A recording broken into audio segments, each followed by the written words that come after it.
সাভার এই বর্তমানে যে অবস্থা আছে, আগামী 20-30 বছর কথা চিন্তা করেন। আপনারা এইখানে যারা বসে রয়েছে, আপনাদের সন্তান যখন আপনাদের পর্যায়ে আসবো, তখন এই সাভারের পরিস্থিতি কি হবে?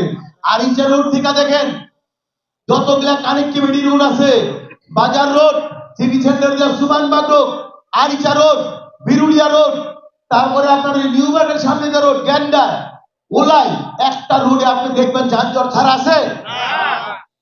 যারা দায়িত্ব পালন করলেন তারা কেন এইসব ব্যাপারে সতর্ক হইলেন না?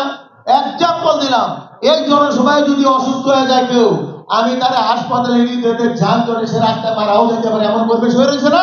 করে যেসব রাস্তায় রিক্সা দ্বারা সেইখানে কয়টা রিক্সা দাঁড়ানোর মতো জায়গা আছে, পুরা 3 মাস সার্ভে করে যদি আমাদের কাছে পৌরসভা দিত এবং দায়িত্বশীল মেয়র যদি সেইভাবে ব্যবস্থা গ্রহণ করতো, তাহলে কি এই যানজটটা থাকতো? আপনি দলীয় নেতা কর্মী টাকা খাইয়া সমানে রিক্সা লাইসেন্স দিচ্ছেন, রিক্সা বানানোর পারমিশন দিচ্ছেন, কেন করলেন না? এই সাভারে রিক্সারও দরকার আছে, কিন্তু আপনি রিক্সার ভোগান্তির কারণে আপনি কোথাও যাইতে পারবেন না। 3 দলের কোন এক নেতা আসবো, সাভারে জনসভার করার মতো কোনো মাঠ আছে? বৈরাগের আপনি যান সাভার কলেজের মাঠে আর অজয় চন্দ্রের মাঠে। আমি যেহেতু একটা দলের সাথে সম্পৃক্ত, আমি নিজের চোখে দেখছি, উপলব্ধি করছি।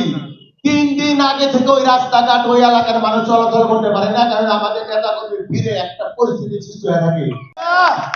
আমি মানুষের মন জয় করতে চাই।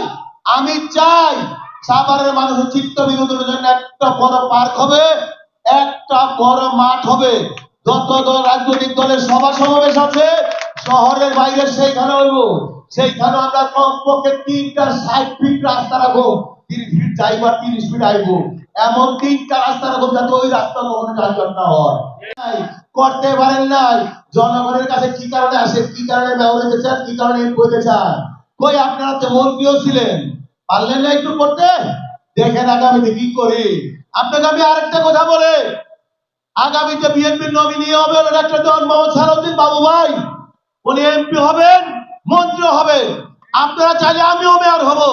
2 ভাই মিলা এই সামান্য আমূল পরিবর্তন করে দেবে ইনশাআল্লাহ।